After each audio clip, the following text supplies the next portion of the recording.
أعوذ بالله من الشيطان الرجيم بسم الله الرحمن الرحيم Salam alaikum wa rahmatullahi wa barakatuh. Mes frères et sœurs, aujourd'hui c'est un nouveau podcast.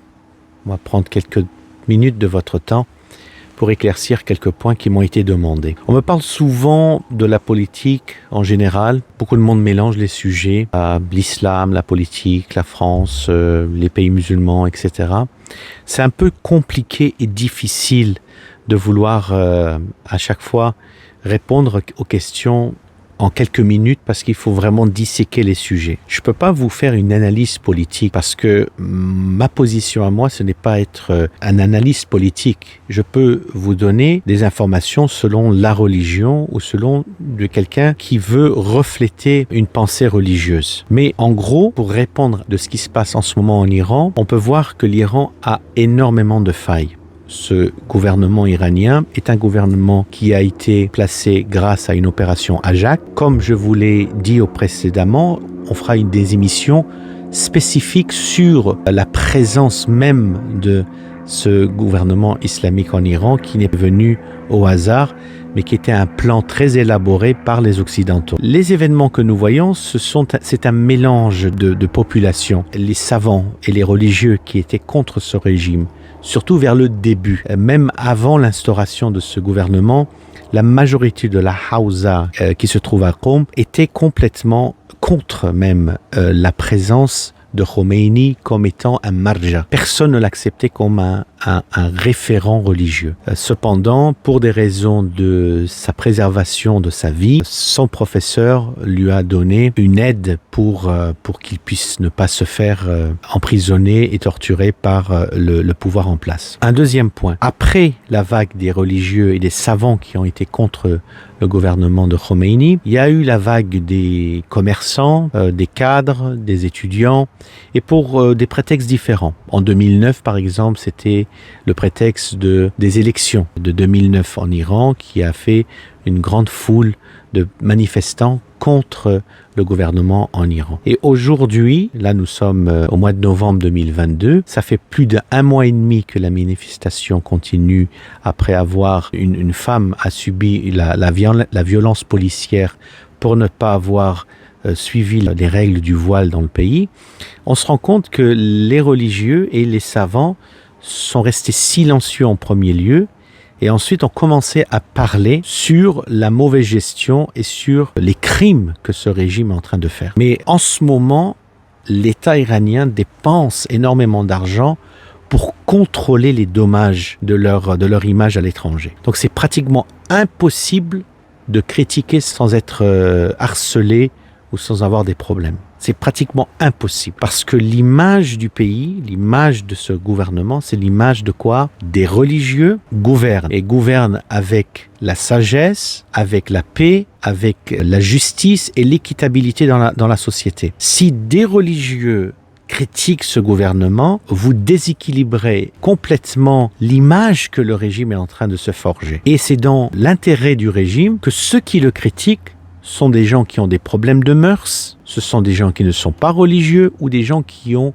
de l'islamophobie. Donc, à chaque fois que vous voyez dans des manifestants en dehors de l'Iran qui hurlent parmi les manifestants des slogans islamophobes, sachez qu'il se peut que ce soit des agents du gouvernement iranien pour changer la manifestation en manifestation anti-islam. Et le régime a gagné parce qu'il se dit, voilà, ceux qui nous détestent, c'est à cause de notre religion, mais pas à cause de notre mauvaise gestion du pays. Mais le pays est dans une situation chaotique, c'est-à-dire non seulement au point de vue de la gestion, mais au point de vue de la religion. C'est le seul pays, regardez dans le tableau, dont la torture est officiellement légale. Ils n'ont pas signé de convention contre la torture. Dans la religion de l'islam, la torture est haram, est interdit.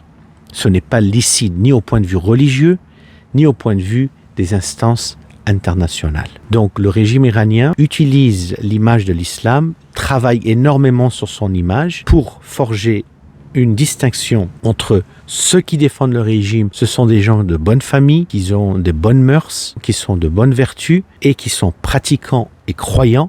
Les gens qui critiquent le régime, ce sont forcément ceux qui n'ont aucune mœurs, qui ne respectent rien du tout, aucune valeur de la famille, et que ce sont des gens qui ne sont même pas musulmans, voire islamophobes. La France et tous les systèmes européens qui ont une haine contre les religions renforcent en fait l'image que le régime iranien veut donner. C'est-à-dire, les gens islamophobes qui sont en France à la télévision sont souvent des gens avec des histoires de mœurs, qui ont peu de valeur de la famille, peu de valeur sur la croyance et la pratique d'une vertu qui est une vertu de tradition judéo-chrétienne. Donc ça renforce l'image que ceux qui sont ennemis du gouvernement sont forcément des voyous, des gens qui n'ont même pas pu avoir une vie de famille normale. De deux, ce sont les Libanais chiites pro-Hezbollah. Eux, le problème, c'est que il suffit qu'il y ait quelques agents qui travaillent avec le Hezbollah venant d'Iran et leur disent, voilà, c'est comme ça vous allez vous défendre ou défendre la révolution iranienne et le régime iranien. C'est que toute personne qui manifeste contre nous, ce sont des gens qui sont pro-Shah ou pro-Rajaoui. Il n'y a personne d'autre qui manifeste. Donc c'est pour ça que lorsque vous parlez à un Libanais, automatiquement, il va vous donner la version que oui, mais ce sont des pro-monarchies. Il n'y a plus de pro-monarchie en ce moment dans les manifestants. Ça, ce sont des personnes âgées qui sont parties. Même le fils du Shah n'est pas monarchique. C'est une personne qui lui-même dit « je ne veux pas être roi ». C'est terminé. Il y a énormément de groupes différents qui sont dans les manifestations à l'étranger, mais dans le pays.